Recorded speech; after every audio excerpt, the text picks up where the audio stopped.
Hello friends, welcome back to my channel. मैं ममता दिल से स्वागत करती हूँ आपका अपने चैनल में। तो गुड मॉर्निंग दोस्तों, कैसे हैं आप? मुझे पता है आप लोग बहुत ठीक होंगे, क्योंकि मैं भी बहुत ठीक हूँ और सबको अच्छा होना भी चाहिए।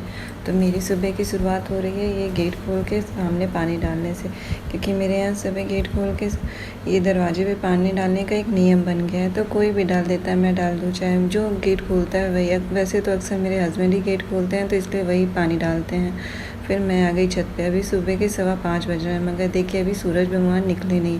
बस अपने रंगों को फेंक के पहले आसमान में रंगोली बिखेर रहे हैं, ताकि उनके आने का समय हो रहा है। आसमान में चिड़िया भी बताने लगी हैं कि अब मैं सूरज भगवान आने वाले हैं। तो देखिए उनकी चहचहाट और आसमान में बिखरे रंग कैसे सूरज भगवान का स्वागत कर रहे हैं। तो क्यों ना हम भी लोग को सुबह उठ के भगवान के स्वागत के लिए ज़रूर कहीं बाहर जाके देखना चाहिए। उनको देख के बहुत अच्छा लगता है। सुबह की एक लाल जो किरण उगती है, उसको देखने में बहुत अच्छा आता है। फिर मैंने थोड़ा सा अपने छत की बागवानी पे नज़र डाली, क्योंकि बहुत लेट हो गई थी, इधर बज गए थे 5:45। तो घर में आके झाड़ू पोछा भी करना था, क्योंकि इस समय तो आप लोग को पता ही हमारी हाउस हेल्पर नहीं आ रही है, तो काम बढ़ गया है। तो मगर मेरी आदत कहाँ से चेंज करूँ, क्योंकि मेरी आदत है कि मैं हर दूसरे दिन अपनी बेडशीट ज़रूर चेंज करती हूँ। क्योंकि वैसे तो मेरे यहाँ छोटे बच्चे नहीं हैं, फिर भी मेरी एक आदत हो गई है कि हर दूसरे दिन बेडशीट चेंज करना ही। तो इस तरह से अगर हम बेडशीट रखते हैं तो बहुत आराम से मिल जाती है। मैं अक्सर अपनी बेडशीट पिलो कवर में ही रख के रखती हूँ, जो कि निकालने और रखने में बहुत ही आसानी से मिल जाती हैं। तो ये मेरी फेवरेट बेडशीट है। थोड़ी कॉस्टली तो थी, मगर बिछाने के बाद आज ये 2-3 साल से मैं अक्सर यूज़ करती हूँ। देखिए बिल्कुल ही नई की नई दिखती है। और मैं फिर शुरू हो गई किचन में झाड़ू लगाना। हमें झाड़ू हमेशा अपने किचन से ही शुरू करना चाहिए। अब किचन से झाड़ू लगाने मैं पूरे घर में झाड़ू लगाना शुरू कर दी। झाड़ू लगाने से, वैसे जिस तरह से ये झुक के झाड़ू लगाने से, मैंने सुना है कि बहुत लोग को डायबिटीज़, जो लेडीज़ को डायबिटीज़ होती है, वो इस तरह से झाड़ू लगाने से नहीं होती। और मैंने प्रैक्टिकली ये चीज़ें नोटिस भी की हूँ, क्योंकि मेरे फैमिली में जो लेडीज़ हैं पुरानी, वो अगर ऐसे झाड़ू लगाती हूँ, मैं अपनी सास की ही बात कर लूँ, वो सुबह उठ के ऐसे झाड़ू, वो इतना मीठा खाती है, मगर भगवान टचवुड मुझे उन्हें अभी तक शुगर नहीं हुआ। इधर मेरी बेटी, जब तक मैं झाड़ू लगा रही थी, वो चाय भी बना के तैयार कर ली थी। शायद उस तरह से झाड़ू लगाने से हमारे पेट में जो कोई एक नस है, वो एक्यूप्रेशर होती है, कि उससे शुगर नहीं होता। तो मगर हम लोग आजकल हाउस हेल्प चाहे किसी की वजह से झाड़ू नहीं लगा पाते हैं। और आजकल तो कमर दर्द ऐसा हो गया है कि बहुत लोग कमर से झुक के झाड़ू ही नहीं लगा पाते हैं। मैं भी नहीं लगा पाती हूँ, मगर मैं अक्सर कोशिश करती हूँ कि मैं ऐसे झुक के ही झाड़ू लगाऊँ, सुबह नहीं तो शाम। वैसे सुबह का झाड़ू लगाना झुक के बहुत ही फ़ायदेमंद होता है। तो आज ट्यूसडे था, तो आज तो सुबह हम लोगों ने बहुत ही लाइट नाश्ता किया था। सिर्फ पराठा बना लिया था, साथ में थोड़ी सी चटनी वटनी बना के खा लिया था। तो ट्यूसडे है, तो आज एक वही तहरी बन गई थी। कि पता नहीं हस्बैंड लोग नहीं खाते हैं, तो हम लेडीज़ों को खाना बनाने का पता नहीं मन क्यों नहीं करता है। तो आज किचन लंच में मैंने बनाई थी तहरी, और साथ में खीरे का रायता। और फिर आ गई थी किचन में लंच के बर्तन धुलने। और किचन में लंच के बर्तन धुलते धुलते मेरे मन में एक बात आई, क्योंकि मैं कल आप लोगों से एक बात शेयर की थी कि बच्चों को रामायण पढ़ाना सिखाना चाहिए, उन्हें बताना चाहिए। मगर मैं ये बताना भूल गई थी कि बच्चों को अगर आप रामायण पढ़वाते हैं, तो प्लीज़ उनसे कहिए कि वो हिंदी में भी उसका मतलब ज़रूर पढ़े। क्योंकि मेरी बेटी एक बार रामायण पढ़ रही थी। अक्सर रामायण के हमारे यहाँ हर ट्यूसडे को सुंदरकांड, चाहे सैटरडे को होता ही है, जिसमें एक सुंदरकांड में लास्ट में दोहा है, ढोल गवार शूद्र पशु नारी सब ताड़ना के अधिकारी। तो बहुत लोग अगर इसका मतलब नहीं जानते हैं, तो वो ताड़ना का कुछ अलग ही मतलब निकाल देते हैं। जैसे कि वो अभी उसको हिंदी में नहीं समझी थी, तो वो कही मम्मी क्यों यहाँ पे ताड़ना, औरतों को क्यों प्रताड़ित किया जाता है। तो मुझे समझ में आया कि देखो, बच्चे अगर पूरे अच्छे से इसका मतलब नहीं जानेंगे, तो उन्हें यही लगेगा कि ये क्या लिखा है। तो हमारी संस्कृति, जो भारत देश है, हम इतने बड़े भारत देश में, और सबसे जो पवित्र पुस्तक है, उसमें तो ये लिखा नहीं जा सकता। क्योंकि जिस रामायण में मतलब राम जैसे बेटे थे, भरत जैसे भाई थे, उस रामायण में एक औरत के लिए तो ऐसा कभी लिखा ही नहीं जा सकता है। तो कितने गलत सोच के मतलब ताड़ना का, हम बहुत अच्छे अच्छे लोगों के मुँह से ये सुन चुके हैं कि ताड़ना मतलब औरतों को प्रताड़ित करना, उनको मतलब टाइट करके रखना चाहिए। मगर सोचिए, ये ऐसा कभी लिखा ही नहीं हो सकता, क्योंकि हम जिस भारत में रहते हैं, उस भारत में औरतों की पूजा की जाती है। और वहाँ की इतनी बड़ी पुस्तक, जो कि बिल्कुल धार्मिक पुस्तक जो सबसे महान पुस्तक मानी जाती है, उस पुस्तक में ऐसा तो कुछ लिखा नहीं रह सकता। तो मैंने उसे बताया था, बेटा ताड़ना मतलब औरतों की संरक्षण करना। औरतें इतनी ढोल गवार जिनको पास बुद्धि नहीं हो, तो उनको भी हमें संभाल के रखना, उनको कुछ वो गलत ना कर दे, उनको देखना पड़ता है। इस ताड़ना का मतलब हमें देखना होता है। तो मैंने उसे समझाया था। तो कई औरतें इतनी कमज़ोर होती हैं कि उनको देखना पड़ा। हम क्या, औरतें कमज़ोर तो हो ही नहीं सकती। जो औरतें 21 हड्डियाँ तोड़वाने के दर्द के बराबर बच्चा पैदा कर सकती हैं, वो अपनी रक्षा खुद कर सकती हैं।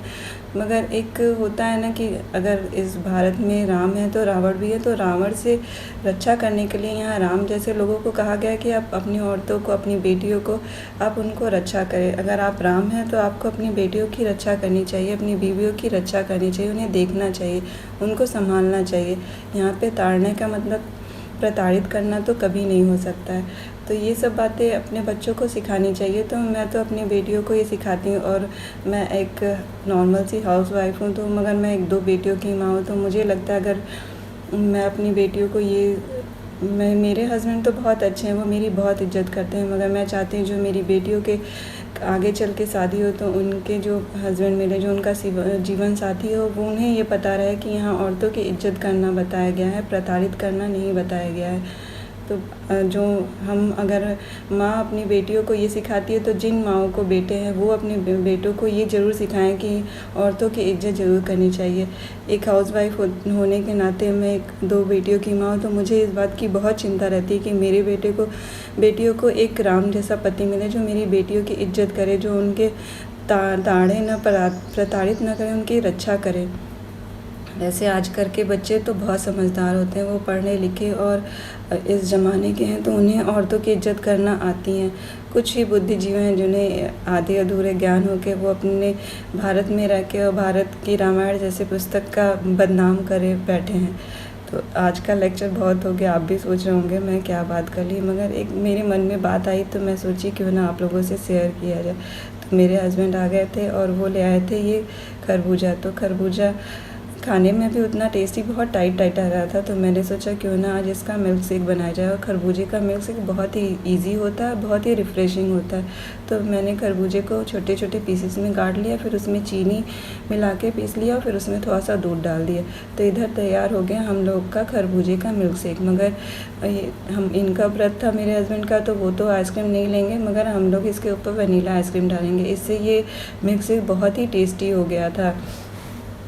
तो ये मतलब मिल्क शेक खरबूजा खाने में तो बहुत टेस्टी होता है, मगर अगर उसका मिल्क शेक पिया जाए तो वो बहुत अच्छा होता है। बच्चे वैसे भी ये सब खाने में नानुकुर करते हैं, मगर अगर उन्हें ये आइसक्रीम के साथ मिल जाए तो वो पीने में उन्हें थोड़ी भी दिक्कत नहीं होती है। मेरी बेटियों को ये बहुत पसंद आया, मुझे भी ये बहुत पसंद है। तो ये ले आए थे यहाँ, देखिए मार्केट से, फिर आते वक्त ऑफिस से ये ले आए थे कच्चे आम, क्योंकि मैं भी बहुत दिनों से देख रही थी यूट्यूब पे सारे लोग बना रहे थे मुरब्बा, कोई आम की चटनी, और मेरे यहाँ भी आज तक एक भी आम नहीं आया था। और ये देखिए ये कितना प्यारा मिर्च आया था। इसे देख के तो मेरा ख्याल मन में यही आया कि क्यों ना अब इसका अचार बनाया जाए, क्योंकि गर्मी के मौसम में अब सब्जियाँ उतनी अच्छी लगती नहीं है, तो अचार रहता है तो उसके साथ कुछ ना कुछ खाया जा सकता है। और ये सहजन की सब्ज़ी जो कि मेरी फेवरेट है, जब तक ये मिलती है मैं हर दूसरे दिन ये ज़रूर बनाती हूँ। तो मुझे मार्केट जाना था, मार्केट जाने से पहले मैंने सोचा क्यों ना सब्ज़ी काट के जाऊँ, ताकि आने के बाद आराम से मैं बना सकूँ। तो उसके बाद मैं मार्केट चली गई। तो फिर मैं वहाँ से लाई थी अपने लिए सैंडल, और साथ में अपने हस्बैंड, मेरे भाई की इंगेजमेंट है तो उनके लिए कपड़े भी लेने थे, और फिर मेरी बेटी के लिए ये मोबाइल।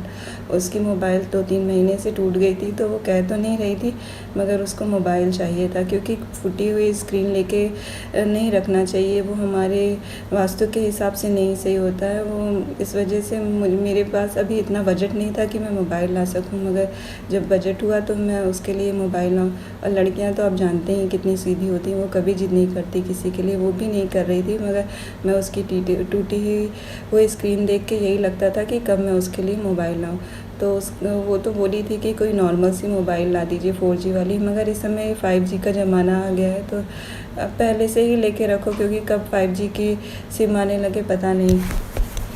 तो ये रही वो वीवो की 5G की मोबाइल, बहुत अच्छी है, इसके कैमरे और रिकॉर्डिंग फ़ोन भी बहुत अच्छा, उसको तो बहुत पसंद आया। आजकल मोबाइलों में सब दे रहा है कवर स्क्रीन लगा के। तो मार्केट से आने के बाद मैं इतना थक गई थी कि मेरा सब्ज़ी बनाने का मन नहीं किया, तो मैंने अपने लिए बनाया था ये भुने टमाटर की चटनी, जो कि बहुत ही टेस्टी होती है। सिर्फ टमाटर भून लो और फिर उसमें हरा धनिया, हरा मिर्चा और लहसुन, नमक और कच्चा सरसों का तेल मिला के मिक्स कर लो। तो हस्बैंड लोग को तो लगता है कि बेचारी मुझे नहीं खाना है, तो देखो अपने लिए चटनी ही रोटी बना के खा ले रही है, मगर उन लोग को ये नहीं लगता है कि ये हम लोग का फेवरेट है। मुझे तो ये बहुत पसंद आती है और साथ इनके लिए मुझे बनाना था सेवई पराठा, तो बन ही रहा था, तो मैंने सोचा क्यों ना कुछ अपना, क्योंकि बिना नमक के तो मुझसे नहीं खाया जाता, मुझे कुछ ना कुछ चटपटा चाहता है। तो ये चटपटी सी मैंने अपने लिए चटनी बनाई, क्योंकि मेरी बेटियों को भी ये सब नहीं पसंद है, वो तो अपना सेवई और पराठे से ही पेट भर लेंगी। और मैंने अपने लिए बनाया था ये चटनी, क्योंकि मैं अक्सर हर मंगलवार को ये चटनी ज़रूर बना लेती हूँ, क्योंकि इन बच्चों को तो खाना नहीं रहता है, क्योंकि बहुत तीखा रहता है। तो देखिए इधर बन गया हमारा आज का डिनर, जो कि बहुत ही सिंपल था, पराठा और सेवई और साथ में ये टमाटर की चटनी, जो कि बेचारी कहते हुए मगर मेरी हम लोग की फ़ेवरेट होती है। तो अगर आपको मेरी इस वीडियो में कुछ भी अच्छा लगा तो प्लीज़ लाइक और सब्सक्राइब